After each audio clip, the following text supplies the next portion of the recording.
Halo guys, bertemu kembali bersama saya Abu Danial.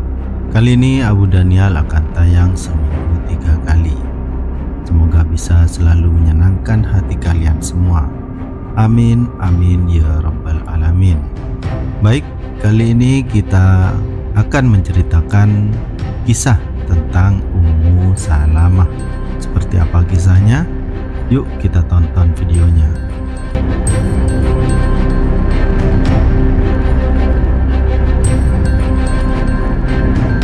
Ummu Salamah, sungguh kehidupan yang penuh peristiwa yang dia alami.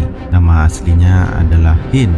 Dia adalah putri salah satu bangsawan di klan Makhzum yang dijuluki Zat Ar-Raqib karena dia terkenal karena kemurahan hatinya, khususnya kepada para pelancong. Suami Ummu Salamah adalah Abdullah bin Abdul Asad dan mereka berdua termasuk orang pertama yang masuk Islam. Selain Abu Bakar dan beberapa orang lainnya yang dapat dihitung dengan jari tangan yang menjadi muslim sebelum mereka.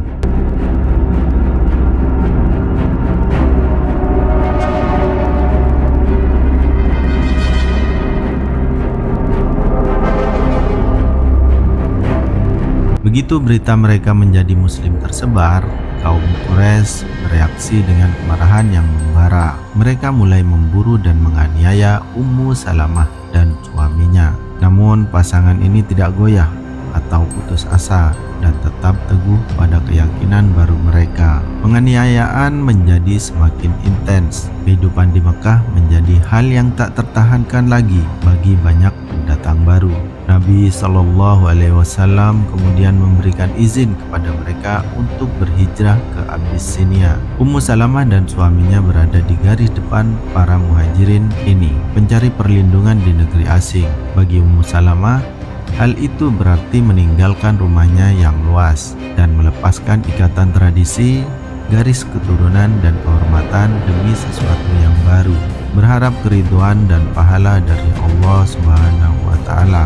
Meskipun Ummu Salamah dan para sahabatnya mendapat perlindungan dari penguasa Abyssinia, keinginan untuk kembali ke Mekah, dekat dengan Nabi dan sumber wahyu serta bimbingan tetap ada. Akhirnya sampai ke telinga para muhajirin bahwa jumlah umat Islam di Mekah semakin bertambah. Di antaranya adalah Hamzah bin Abdul Muthalib dan Umar bin Khattab. Keimanan mereka telah memperkuat masyarakat dan kaum Quraisy yang mereka dengar telah sedikit meringankan penganiayaan. Maka sekelompok muhajirin karena didorong oleh kerinduan yang mendalam di hati mereka memutuskan untuk kembali ke Mekah.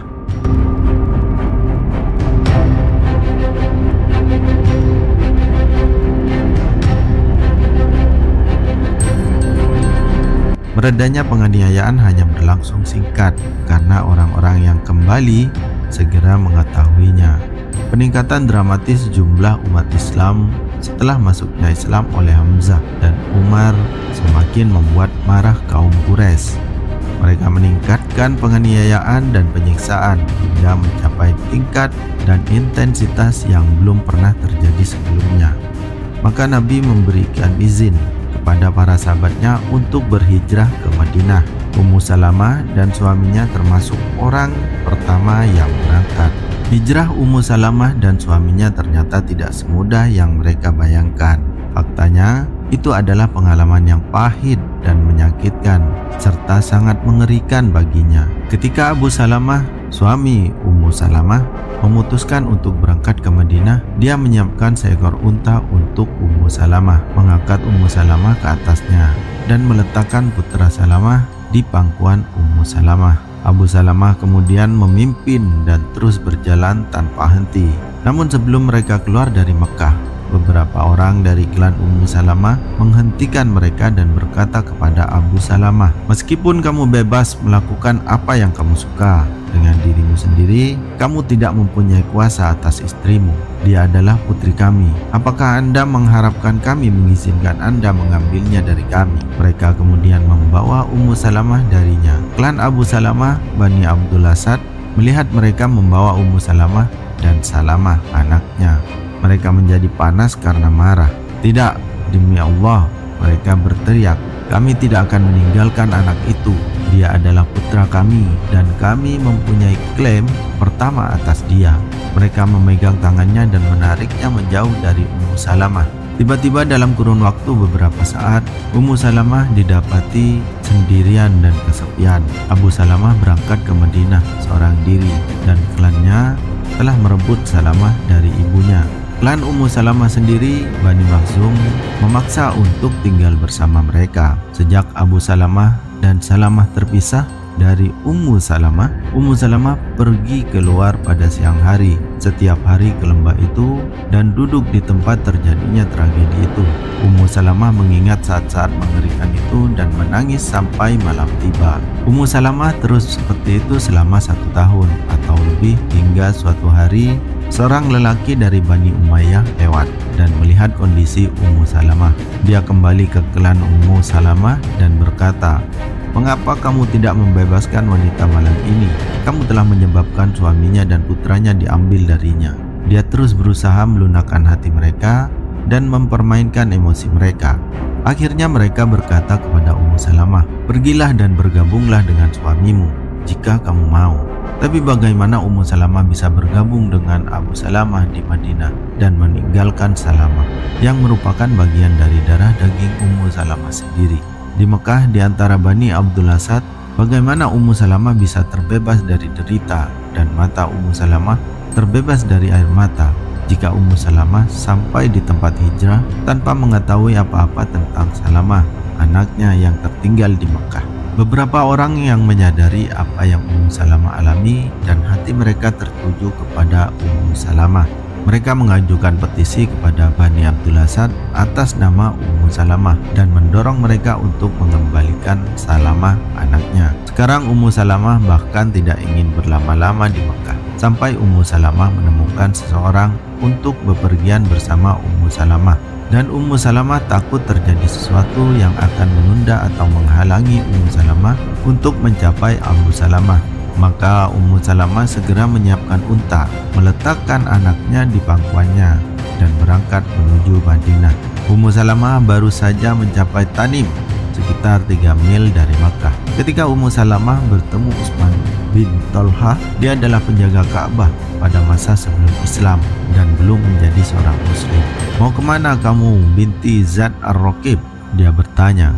"Aku akan pergi menemui suamiku di Madinah dan tidak ada orang yang bersamamu?" "Tidak, demi Allah, kecuali Allah dan anak kecilku ini." "Demi Allah, aku tidak akan pernah meninggalkanmu sampai kamu mencapai Madinah," sumpahnya. Dia kemudian mengambil kendali unta Ummu Salamah dan memimpin melanjutkan perjalanan. "Demi Allah, aku belum pernah bertemu orang Arab yang lebih dermawan dan mulia daripada dia." Ketika semuanya sampai di tempat peristirahatan, dia akan menyuruh unta Ummu Salamah berlutut, menunggu sampai Ummu Salamah turun, menggiring unta ke pohon dan mengikatnya. Dia kemudian akan pergi ke bawah naungan pohon lain. Ketika kami telah beristirahat, dia akan menyiapkan untanya dan memimpin kami melanjutkan perjalanan. Hal ini dia lakukan setiap hari sampai semuanya tiba di Madinah. Ketika sampai di desa dekat Quba, sekitar 2 mil dari Madinah, milik Bani Amr bin Auf, dia berkata, "Suamimu ada di desa ini, masuklah dengan berkat Tuhan." Dia berbalik dan menuju Mekah.